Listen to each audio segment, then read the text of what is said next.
think of that meeting on the east side, shaking, tweaking, hope that they don't see it, hope that no one is looking, that no one recognizes that failure under that hoodie. Program director of The Way Out. We are a local outpatient treatment center for adolescents and adults located on the corner of Plum Canyon and Bouquet Canyon. Our phone number is 661-296-4444, and our website is thewayoutrrecoveryscv.com. And again, welcome to Monday. Welcome to the Way Out Recovery Hour. What a wonderfully warm weekend we had. One of the things I like to remind everyone, I hope everyone stayed cool, first of all. I had some friends that went hiking, decided to go at 8:30 or something yesterday morning, and by the time they were done, they were complaining of almost heat stroke and all kinds of stuff, man. Yeah. So if you're out there playing around outside, I encourage that, but make sure you drink lots of water and take care of yourself and stay cool, because we're expected to keep this heat wave going. So it is Monday, and I like to remind everyone that if you dread the week, if you look at Mondays as this big ominous thing, I got this week in front of me and Mondays are tough for you, I'd like to ask everyone to take a moment to reflect on what they have to be grateful for. Because I think it's really important. We get caught up so much in our day-to-day activities and all the hustle and bustle that we forget oftentimes to take a step back and remember that we have so much abundance and so much to be grateful for in our lives. And I think that I'd like to continue to take the opportunity on a Monday to remind people of that, so that we can start our week with that frame of mind, So we'll call it Grateful Monday. We'll call it Recovery Monday. We'll call it, Good Reflection Monday or something like that. But, on our show, oftentimes we don't believe in sort of dancing around any of the heavy issues. One of the things that we promote in our treatment center as well as on this show is to openly discuss things that are really difficult to talk about. Oftentimes, action doesn't take place until a tragedy has occurred. Oftentimes, we don't talk about things like teen issues and bullying and drug and alcohol use and all the and sex and all the stuff that is difficult to talk about, especially with teenagers, unless we're prompted by something big happening. That's unfortunate, and what we'd like to do is try to create a safe space and create an opening of those discussions to make people more comfortable in talking about the things that are hard to talk about. We truly believe that by talking about difficult issues and raising awareness, that we can decrease those issues from happening and put a stop to some even. So today is a little bit of a heavy show. It comes on the heels of a tragedy. But as a result of that particular tragedy and many afterwards, there have been some programs that have been set in place to raise awareness. Our program today is going to specifically talk about teen issues and about teen driving and about the tragedies that happen in unsafe driving, and especially with teenagers. We are going to highlight a wonderful memorial that has taken place in the Santa Clarita Valley called the Youth Grove, and some of the programs that have come out of the advent of the Youth Grove. And we would specifically like to talk about an event that's taking place at the Youth Grove next week. So I have in studio with me today Alice and Tom Reynolds. Hi, guys. Hi. Always a pleasure to have you guys at any event, and especially to have you here on the radio. Thank you for having us. I would like to start off by saying thank you. Thank you for having us here, too. And saying thank you for your bravery and your willingness to get out in the community and talk about, I don't know how many times you've talked about this event over and over and over again, and I'm certain that it's never easy. Never easy. Yeah. But many, many parents who have experienced tragedy and loss of children don't know how to take the next step forward. And you guys have been brave enough in your recovery process to be able to get out and to openly share your story. And not only that, but to be a big part of creating the Youth Grove and the event that's taking place. So let's start off by giving the information about the Evening of Remembrance. Okay, sure. The Evening of Remembrance is held at the Youth Grove. The Youth Grove is at Central Park. It's being held next Wednesday evening, September 26th. Before the Evening of Remembrance, which is a brief ceremony, we have what we call the Walk of Remembrance. Okay. And that starts at 6:45, and it's a walk through the park, a short walk. It's a walk to reinforce to the community about drive safe. There are signs along the walk, different signs of like no texting, drive safe, all sorts of things. The whole community is invited to the walk. You don't have to go to the walk. I mean, you can bypass the walk and just go to the ceremony if you want. But the walk starts at 6:45, and that's changed this year. We usually meet at the flagpole. This time we are going to be meeting actually at the Youth Grove. At the Grove itself. At the Grove itself. At 6:45, and then the ceremony itself, it starts at 7:15. Okay. At the Youth Grove. So I want to take a moment to just remind everyone, teenage time in our life, adolescence in our life, is absolutely the most trying time in our life. The two most dangerous things that teenagers will ever participate in, and that is based on the number of fatalities that take place in these two arenas, and they oftentimes cross over. Number one, drug use. Number two, driving. Mm-hmm. Between the ages of 16 and 19, it's fatalities due to car crashes are the number one cause of death between the ages of 16 and 19. That may have changed in the last couple of months. A recent study came out that said under the age of 50, now number one leading cause of preventable death is overdoses. So drugs and alcohol and driving are the two most dangerous things that any teenager will ever participate in. Mm-hmm. One of the biggest things that we can do to combat the tragedies that take place is for us as a community to band together and to raise awareness and start having the conversations, especially with our kids, but in the community on an everyday basis. And so I want to invite everyone and strongly encourage.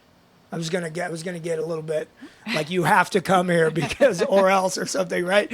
But I really absolutely mean it. The city of Santa Clarita needs to come together more often, and certainly at this event, and get together and raise awareness. These are the number one causes of death for our teenagers. Yeah. Number one. Yeah, and at the Youth Grove, the kids that are there and remembered are. There's some kids that are at the young age of 6 and 7 and 5, all the way up to the under 24. We made it for the youth of the valley. And there's some kids there that it wasn't their fault. They were just crossing the street on a bike or walking as a pedestrian. They were jogging with their track team. It wasn't their fault. And there were some that were doing the wrong thing. They were speeding and they were on drugs or they were on alcohol. So they're all different reasons that they're there. So it's, I know some people think, oh, it was just because they were drinking or driving, but they're all different traffic related incidents. So under the age of 24, all traffic related incidents. Correct. And currently there are 120? We are adding 3 new names this year, so the total will be now 105 names. Right. 105 names. And if you've never been out to the Youth Grove, just the presence of standing there with all of those names and thinking about all of those young lives that have been lost is overwhelming. Yes. Such just standing in the middle of that. The kids there are represented as a tree stump. with a bronze plaque on top with their name and their age, forever young, because that's what they are. They're forever young. Their age, represented as tree stumps, never to grow, with around all these huge trees that are still growing, and their lives are cut short, never to grow again. It's very emotional. It's very, very powerful. Just standing there, and I cannot imagine for the family members of the lives that have been lost in there how overpowering that can be. Yes, absolutely.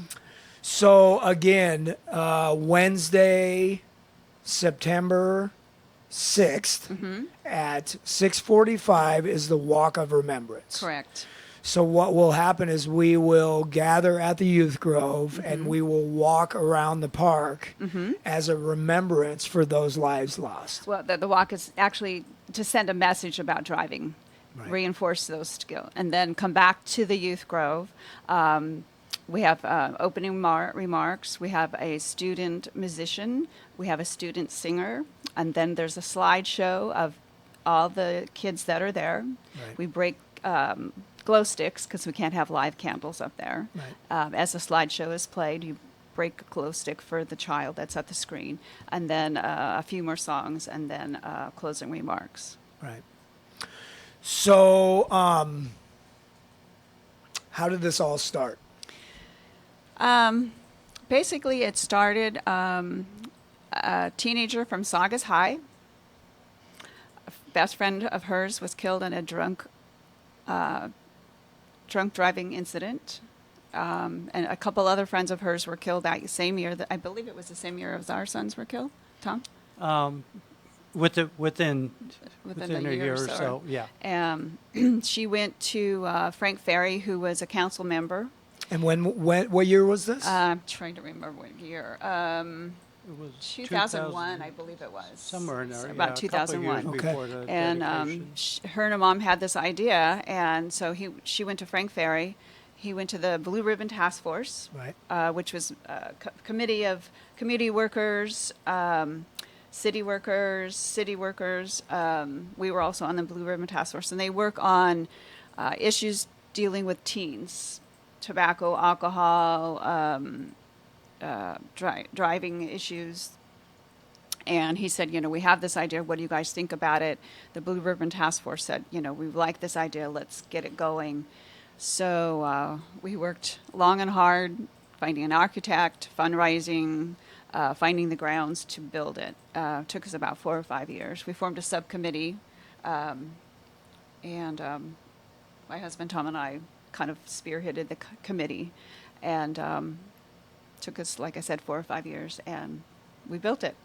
Well, I tell you what, one of the things that makes Santa Clarita very, very unique is that when there is something to come, when there's a wonderful cause to come together for and help each other, our community comes out like no other. Yeah. I can't say enough about the city council and about our leaders that are running this community, but a humongous shout out to Frank Ferry. Yeah. What a yeah. wonderful man. Yeah. And I can imagine him being approached by this family and just saying, absolutely, let's do anything that we possibly can to make this happen. And the Blue Ribbon Task Force is a group of concerned, not only parents like yourself, but also community members and organizations and city members who have come together and said, let's do everything that we can to combat these issues that are facing teens. Exactly, right? exactly, yeah. So, the Youth Grove is used for a lot of different things, not only this evening of remembrance once a year, but it's a teaching tool. They have community court there once a month. So community court is, if you're a teenager and you get in trouble for a speeding ticket or for reckless driving or for something that A minor traffic. a minor traffic violation, yes. you go before the community court, and oftentimes one of the parts of sentencing, it may include many various, community service and maybe even fines and all kinds of stuff. But as an educational piece, part of it is being mandated to go and visit the Youth Grove and then write a paper based on Right, we teach. We go. right? We talk to the kids up there, and after our speech, which is like an hour and a half. They listen to video, a speech, and then they have to write a 2-page essay. Right. So that's used for community court. A lot of the parents whose kids are up there, they were cremated, so they don't really have a quiet place to go and sit and remember their kids. So a lot of parents go up there, have a quiet place. A lot of friends of the kids go up there and just kind of sit and have a quiet moment. So it's used a lot for that too.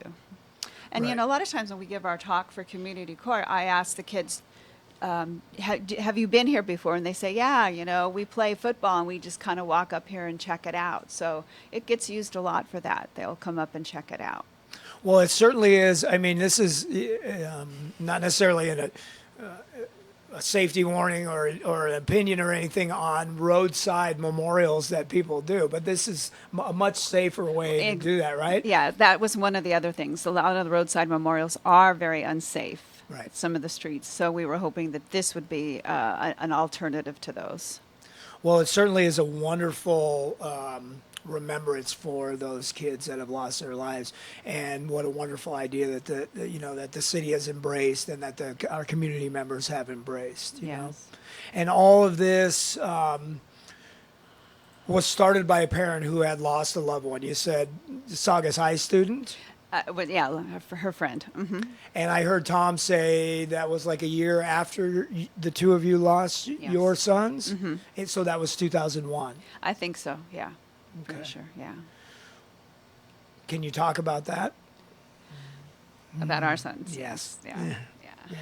I think it's really. I think it's really important. Okay. I think it's really important for our listeners to be able to hear that.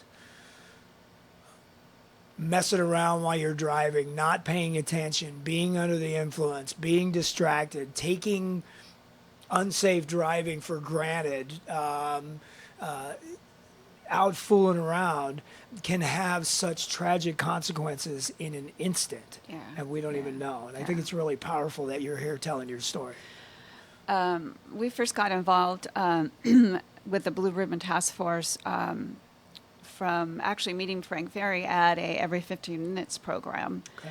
We were talking, and the reason we were at a every 15 minutes program is because the sheriff that was on the crash scene of our sons, Timmy and Danny, who were killed in a high-speed, reckless driving crash.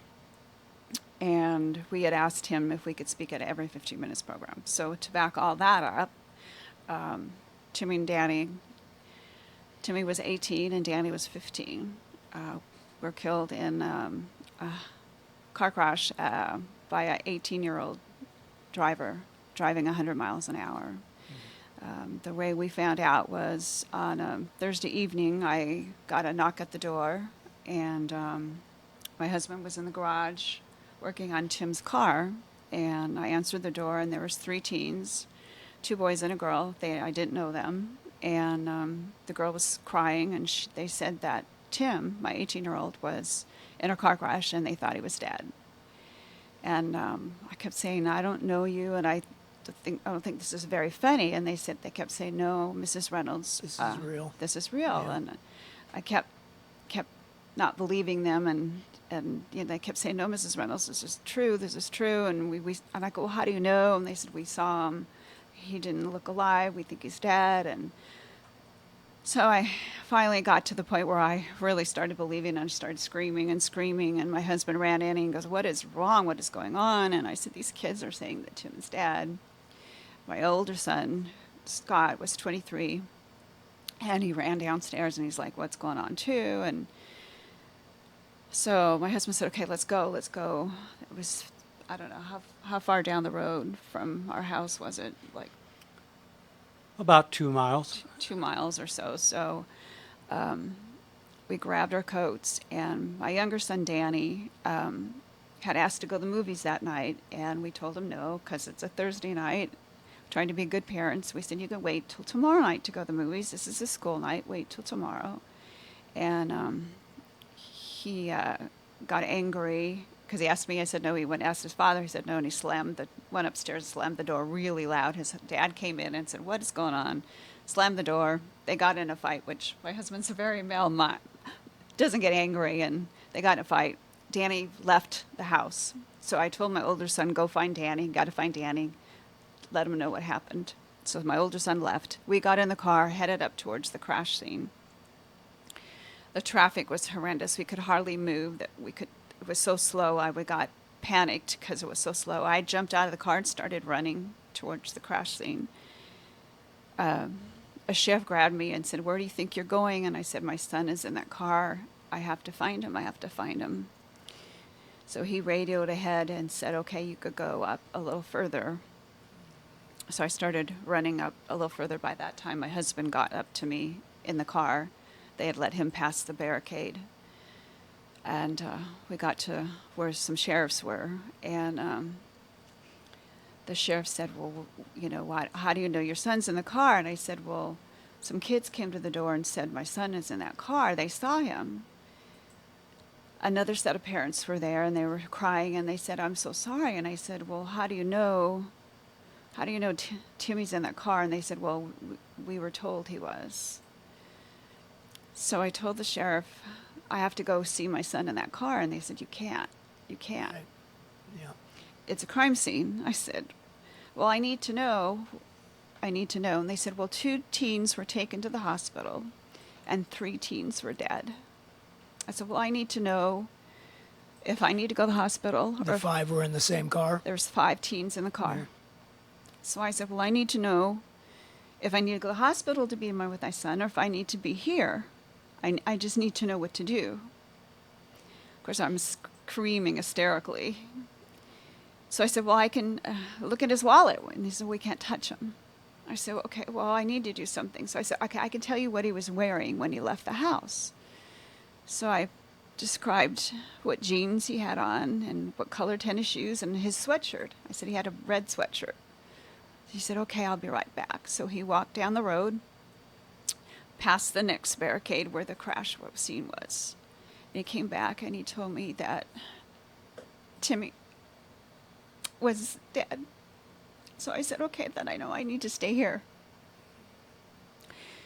So then my older son, arrived at the crash scene, and he said that he found that the car had picked up Danny from the movies, and he thought that Danny was in the car too. So I had to call the sheriff back over and say that I think that my younger son might be in the car too. So I had to tell him what Danny left that night, that he had what color tennis shoes on and that he had a blue sweatshirt on. So he walked past the barricade and walked back to the crash scene. And he came back and he told me that Danny was dead too. At that point, I just fell to the ground and couldn't believe that both my sons were dead that night.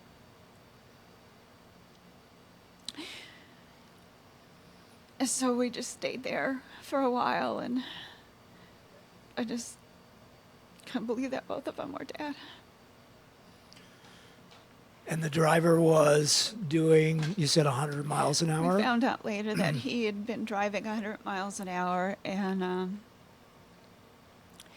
the sheriffs think that he was racing another car, but they really couldn't prove it. And the other boy in the back was 16, and he was killed as well. Tom? Yeah, the driver came upon 2 cars that were going much slower. He decided to pass them in the bike lane. He lost control as he cut back in, went airborne over the center divider and hit a oncoming car going the opposite direction, and the top of the 2 cars hit and killed that driver also. So there was 4 that lost their lives that night. And we don't oftentimes, I know it's difficult, thank you, both. When we get in a car and we decide to, what we think is having fun at 16 or 17 or 18 years old and we drive around and want to race around, we don't oftentimes take a moment to think how quickly something like this can happen, you know? And the driver of the car was taken to the hospital. The two in the front seat were taken to the hospital, and just for scratches. Right. Driver was arrested. So 5 in that car, 1 in the other car. Yes. 6 lives, touching, I don't know how many other lives, were changed because of one decision, Yeah. you know, yeah. to drive 100 miles an hour. Yeah. Yeah. And Timmy had a seatbelt on, but it really didn't matter the way the car hit on top of the other car. And Danny was thrown from the car about 50, 60 feet and hit the pavement and was killed. And the other boy in the back seat, the car finally came to a slid, crawled out of the car and just died right there. And the adult driver on the other seat, on the other side, was killed instantly. Right. Just, but just the way the car hit the other, on top of the other car, the two in the front seat just, walked away, just with nothing, absolute nothing. When we first came on today, the first thing I said to you guys was thank you for being so brave to come on and tell this story. I know it can't be easy to do. I worked so hard to push it that night down and to bring it back up. It's so emotional, but I know it's important to get it out there, and what we do and the work and how we spread this is my way of going on. After it was over, I had to find some way of going on and living on my life and trying to get the message out to drive safe and for everyone, not just kids, but adults out there drive ridiculous, just as bad as kids, and we all have to know and learn to obey the laws out there. The laws are out there to protect everyone, and kids and adults. I see adults driving just as bad out there, and the work we do is my way of going on with my life. But, there were some times there that I didn't want to live, and I had to find a way to give me a way to go on, and this is why I do it. Yeah. We, I think we all know how dangerous driving can be, but when we hear a story like this and it touches the heart, the hope is that anybody who's listening, anybody who's experiencing the emotion that's coming up right now, when it goes from your head to your heart and you can feel it, maybe that'll allow us to make the right decision when we're sitting behind the wheel. And so you guys telling your story, it does make a difference. I don't think it would be possible to count the number of lives that you have saved as a result of telling your story. So again, thank you for that. Thank you. And you talked about the laws that are in place. You mentioned that, and they're there for a reason. When we come back after this break, let's talk about some of the dangers of driving, what is the most dangerous thing, how we can make some differences, and how the laws that are out there and the programs like the Youth Grove and the Walk of Remembrance can make such a big difference in our lives. Okay. Thank you, guys. This is the Way Out Recovery Hour. We will be right back. City of Hope is a world leader in cancer research and treatment, and there's a City of Hope community practice location right here in Santa Clarita, eliminating a major barrier in the fight against cancer: distance to quality care. Santa Clarita benefits from City of Hope's compassionate care and renowned clinical expertise. We offer many services at our Santa Clarita location, including medical and surgical oncology, infusion therapy, and chemotherapy. Our City of Hope Santa Clarita physicians maintain a close relationship with your primary care physician to ensure you receive the best care. City of Hope Santa Clarita is conveniently located, has world-class physicians, and accepts a wide variety of insurance plans. To learn more, visit cityofhope.org/Santa Clarita or call 661-799-1999. City of Hope, the miracle of science with soul. The Canyon Santa Clarita brings world-class entertainment to our valley beginning this fall. This state-of-the-art entertainment destination features a comfortable and intimate atmosphere where good music, good food, and good friends come together for great times. In its opening months, the Canyon Santa Clarita welcomes Jefferson Starship, English Beat, Berlin, Chris Christopherson, and so many more. They look forward to being a part of the Santa Clarita community and hosting school functions, fundraisers, weddings, corporate parties, and special events. For more information, visit wheremusicmeetsthesoul.com. California Credit Union, the only credit union in Santa Clarita focused on our educational community. California Credit Union offers low rates on loans for personal and business services, along with financial services for teachers, students, staff, and families. Free checking and very low new and used auto loan rates. California Credit Union, your personal credit union, located in the River Oak Shopping Center next to Target. Visit us and open an account today. Insured by NCUA, an agency of the federal government.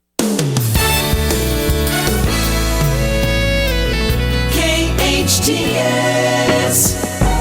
We fall so hard, now we gotta get back what we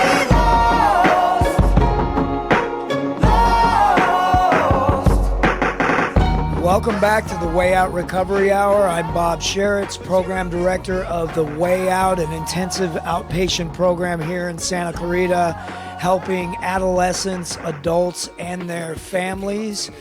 Today we are talking about teen safe driving. Well, about safe driving altogether. But two of the most dangerous things that any adolescent or teenager will ever do is get behind the wheel of a car or get in the car with another teenager who's driving, or drug and alcohol use. Sometimes those things are combined, but even separately, they have such a dramatic impact on teen lives and the lives around those teenagers that we need everything we can to try to raise awareness and to try to combat those issues. You know, these are preventable deaths. They're preventable deaths. Absolutely. And so if we can get one kid to take a moment before he jumps in that car and to say to himself, am I under the influence? Do I have my seatbelt on? Am I driving at a safe speed? Am I not on my cell phone? Am I doing all the safe practices that are going to keep me and my passengers alive today? If we can get one kid to do that, then maybe we can save that life, you know, certainly. And so we're going to do everything we can to raise awareness. Before the break, Alice and Tom were telling the story of how they lost both of their sons in a 100-mile-an-hour car crash where another teenager was driving in the same night, and how tragic that is. And again, thank you guys for your bravery in telling that story. Thank you.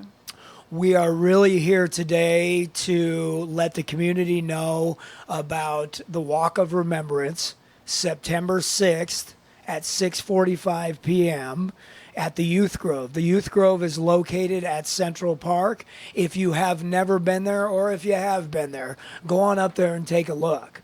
What we have up there is currently 102, but 3 will be added, names and plaques on top of cut-off tree stumps, which represent the lives of these children cut off and lost, and they will never grow into adult trees and forever at the age that they lost their lives. There are currently 102 that are at the Youth Grove, and after September 6th, there will be 105. 3 more will be added. We will start the evening at 6:45 with a walk of remembrance, and a walk of remembrance is we gather together and we will walk around to raise awareness for safe driving practices. Mm-hmm. And then the Youth Grove itself will have a presentation, the evening of a remembrance, to begin at 7:15. And we'll tell stories and talk about raising awareness and have presentations of what the Youth Grove is. So I want to strongly encourage every member of the Santa Clarita community to be present at that event on September 6th at 6:45 to walk and at 7:15 for the presentation in Central Park.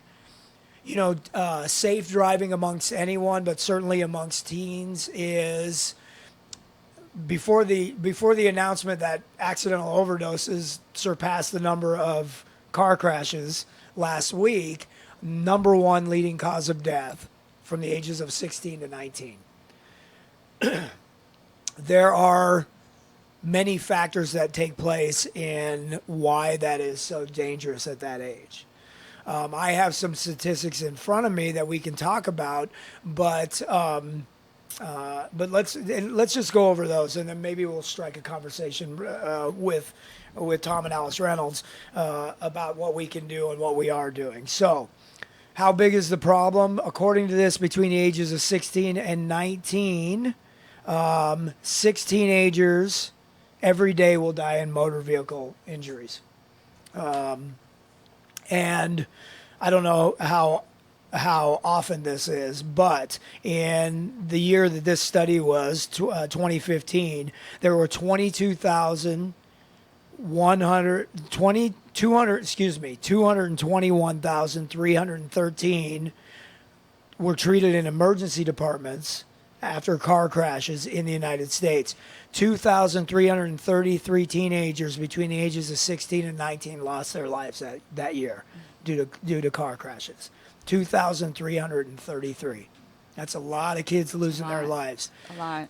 Who is at the most risk? So, as a breakdown by numbers and by gender, males are at the most risk. Males between the ages of 16 and 19. I think for obvious reasons, you know, maybe boys think it's cool to get in a car and to race around fast, or they think it's macho or whatever, right? Yeah.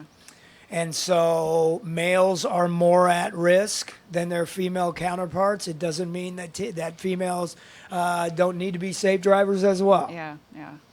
But boys tend to want to show off. So if there are any teenagers out there listening today, take a moment that, you know, if you're racing around in your car and you're trying to show off and be a hotshot, that not only are you putting other lives in danger, you're putting your own life in danger. Yeah, absolutely. Yeah. And the impact that that may have on the families around. Yeah. Yeah, and just think about those that you impact around you. I mean, you crash, you're going to kill somebody else. Do you want to live with that on your shoulders? You know, it's just devastating. And you know, a lot of kids that I tell too. You know, our sons were backseat passengers. They had, you know, no control over what happened to them. You know, they were in the back seat. But I tell kids all the time, if you have somebody that's driving a car erratically and too fast, you know, say something. Get out of that car. Tell them you're sick and you're going to throw up or whatever. Use any means you can to get out of that car. And if you have friends that do drive erratically or stupid, don't ride with them. Find some other way. You know, find some other friends. Certainly as a teenager, I mean, we in the drug and alcohol world, we teach our adolescents that we work with to be brave enough to say to their friends, "I'm not doing that." Exactly. Right. Do the same driving. Yep. And that will be one of the greatest statements that you will ever make as a teenager. If somebody is driving under the influence, if somebody is driving erratically, if somebody is texting and driving, for you as a passenger in that car to be able to say, "No, I am not going to put up with this. Either stop doing it or let me out of the car." Exactly. Absolutely. I try to tell that all the time at community court. Look, you want to be one of these kids here? Tell your friends not to be driving like that. Right. Yeah, and if they won't listen to you, get out of the car. Absolutely. I'm not going to ride around with somebody who's doing that. You know, it's one of the things that I think is often overlooked, but I think, again, it's one of the bravest things we'll do as a teenager, to be able to say, "No, I'm not putting up with this behavior." Yeah. Teens more at risk than anyone driving is teens driving with other teen passengers. The presence of teen passengers increases the crash risk of unsupervised teen drivers. The risk increases the more passengers that are in the car. Oh, sure. You know why that is? Can you guess at why that is, you think? Oh, yeah. Nobody's paying attention to what's going on. The distraction. Yeah, distracted. That's been Distraction. we never used to hear that particular phrase, but we have heard it a lot, certainly in the last 5, 6, 10 years. Distracted driving is Distracted now one of the driving. leading causes of crashes and fatalities. Yeah. We're in the car and we're screwing around and we're, playing with all the other teenagers. Half of the people have seatbelts on, half of them don't. All the cell phones are out. We're taking selfies. We're eating. We're doing all that stuff. And we don't for a moment think this could end very badly, very quickly. Yeah. Tom? Kids learn by observing their parents. And our kids have been sitting behind their parents ever since they, first got in the car. So up to 15 or 16, they're learning how to drive sitting behind their parents. So if their parents are out there, no seatbelt, And cell phone, texting and on cell all the phones. distractions that their parents, what's a kid going to do? He's going to do the same thing. They learn by observing. So parents need to be following those rules too. Well, let's go. Let's do our best to call them out right now. So, it's one of the things that drives me nuts. I drive around and I pay attention to what's going on around me, and I would almost say more often than not. I think there's more people doing it than there aren't doing it. Is how many times do you look at the passenger next to you and you see them texting or looking at their phones or snapping pictures or doing whatever. And so, again, we don't take the time to think about that.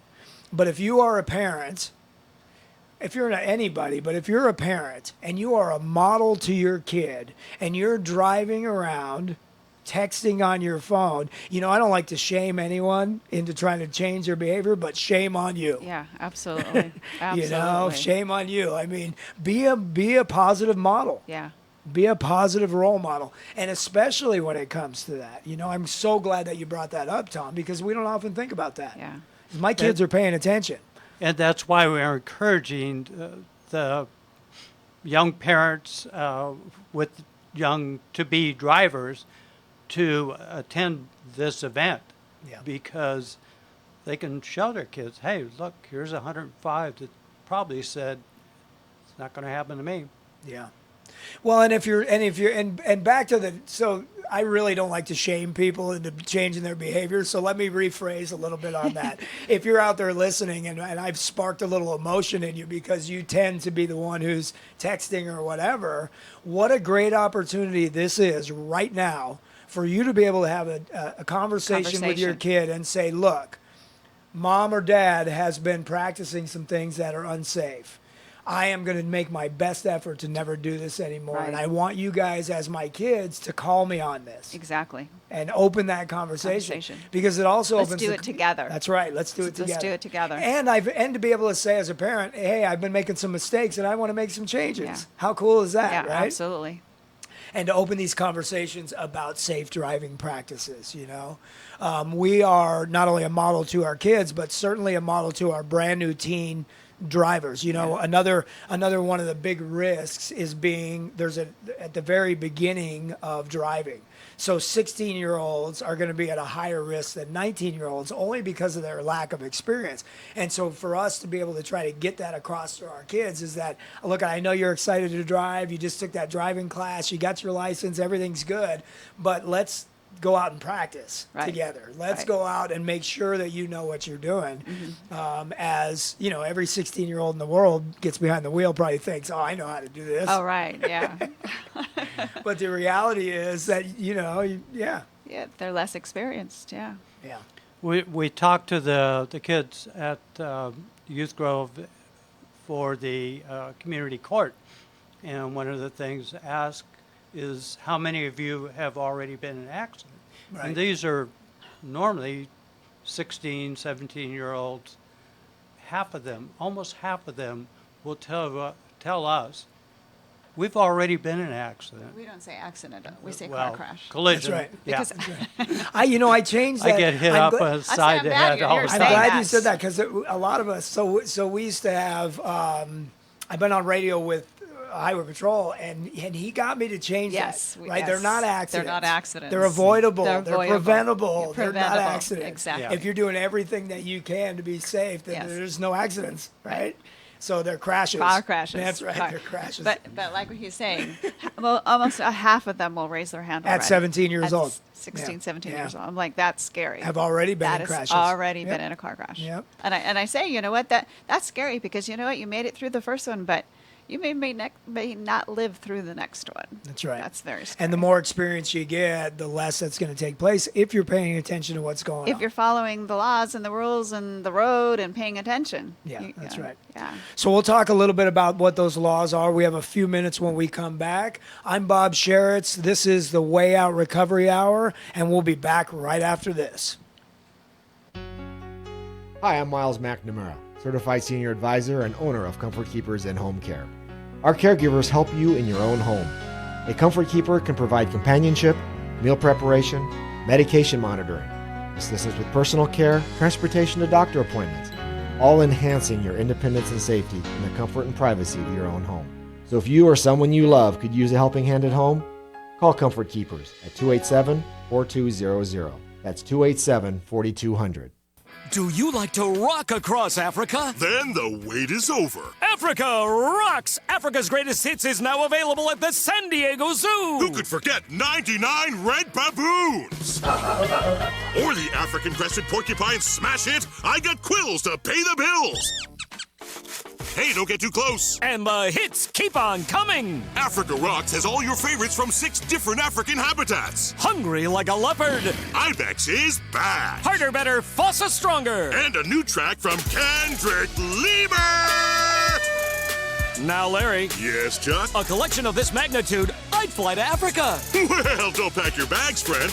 Africa Rocks is only available right here at the San Diego Zoo. Wow, that really does rock! No, it Africa Rocks! Welcome to Africa Rocks at the San Diego Zoo. Rolling out July 1st. Stay late now through Labor Day at Nighttime Zoo. Presented by your San Diego County Toyota dealers. Weekends are now exciting in Santa Clarita as Persia Hookah Lounge hosts its House of Entertainment every weekend night from 8 to 11. Thursdays feature a DJ on the hookah patio. Stop by Fridays for performances by Belly Dancer of the Universe winner Jasmina, or Saturdays to hear great local live bands. Persia Lounge also caters for both homes and businesses, starting as low as $8. Discover Persia Hookah Lounge on Main Street, where it's all happening in Old Town Newhall. Persia-lounge.com. KHTS. We fall so hard. Now we gotta get back what we lost.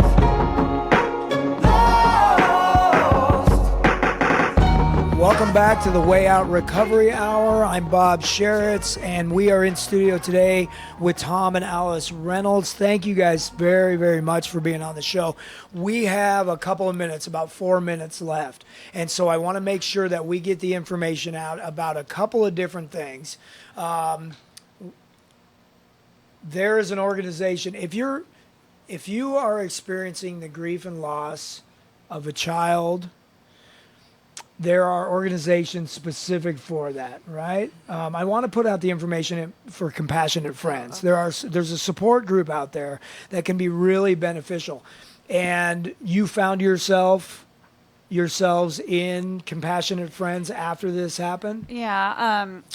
A friend of ours, Diane Briones, was the leader of Compassionate Friends, and we knew her through a mutual.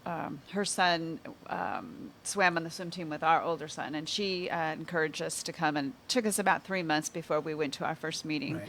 And it's a self-help support group specifically for the loss of a child or a grandchild or a sibling. Okay. They meet here in Santa Clarita. We've changed locations since we first went, but the first meeting we went in there, I thought, oh my gosh, this isn't for us. I'm never going to do anything. People were smiling and laughing, and I thought, how do you do that? How do they do that? Yeah. You know, I lost 2 sons, and we sat there, and I cried the entire time and couldn't speak. And we went back the next month, and I cried again, and it took me, I don't know how long before I could even speak, but we kept going, and I found that it was helping, and it really was a lifesaver. My husband is, I mean, you can't tell him from today, he's not saying much, but we handle grief totally different. He's a more jovial person. He went to the memories right away. He loved going back to the places we were as a family. I couldn't do that. I didn't want to do that. I didn't want to go camping back to the places we went as a family. It hurt too much. And we just grieved differently. And it was tearing us apart. But going to the group, the support group, and talking it out and talking to other members, it was helping us. And it saved us. It saved our marriage. 16 years later, it's been 17 years since we lost our children. 16 years later, I now am the co-leader. And it's a great group. It's not for everybody. I mean, some people go one meeting and say it's not for us. It does kind of tear you up at first, but it is a great support group. Yeah, and like you said, despite the pain, you learn how to laugh. You learn how to laugh. And smile again. The pain never goes away. Right. It's always in your heart. But you learn to live with it. You see a light at the end of the tunnel. So I want to put out the website for Compassion. It's compassionatefriends-scv.org. Mm-hmm. So again, compassionatefriends-scv.org. Go there. They have meeting directory on there and other ways that you can contact Compassionate Friends. Yeah, we have a meeting once a month. Our next meeting is September 7th. Okay. And the evening of remembrance, once again, is September the 6th. That's on a Wednesday night in Central Park in Santa Clarita. The Walk of Remembrance begins at 6:45, and the Evening of Remembrance begins at 7:15. Do you want a phone number in case they have any questions? Yeah, let's give the phone number. Okay, this phone number is 661-250-3727. That's a number with the city. And you can also go to the City of Santa Clarita website and look up the Youth Grove and get information on Evening of Remembrance. And also you can get a history and information about the Youth Grove itself. So that's on the City of Santa Clarita website as well. Before we wrap this up, I want to remind anybody who's listening that there are some practices that you can take that will greatly reduce the risk of any of these tragedies from taking place. Whether you're an adult driver or a teen driver, here's some things to remember. Seat belts. We've heard it a million times. Seat belts save lives. Absolutely, 100%. I think we live in a world today where it's automatic to put on seatbelts. But the latest statistic that I saw was when they interviewed between the ages of 16 and 19, only 60% said that they put on a seatbelt. Oh my gosh! Even still, 40% are not putting on seatbelts, and so wear seatbelts. Absolutely. Any amount of drinking or under the influence, and in today's world, I got to say this includes marijuana. Yeah. This includes marijuana. Any under the influence. So do not drive under the influence. Participate in a graduated driver licensing program. So don't just get full rein right ahead. Learn how to be a safe driver. Yes. So, before we end here, I want to thank you guys one more time. Is there anything you'd like to say to anybody listening? You've got about a minute. I just want to also talk about pedestrians. There's been a lot of pedestrian fatalities. Make sure you're crossing at a crosswalk and not in the middle of the street. Yeah, we live in a busy city. There's a lot of stuff going on out here. Pay attention, folks. Pay attention and take a moment. Alice and Tom Reynolds, you guys are incredibly awesome, incredibly brave. Thank you for having us here. Thank you for being here today. Thanks, Tom. All right, this is the Way Out Recovery Hour, and we will hear everyone again next Monday. And if they call on me, I'm passing. If they talk to me, I'm booking up that door. But before I can make it,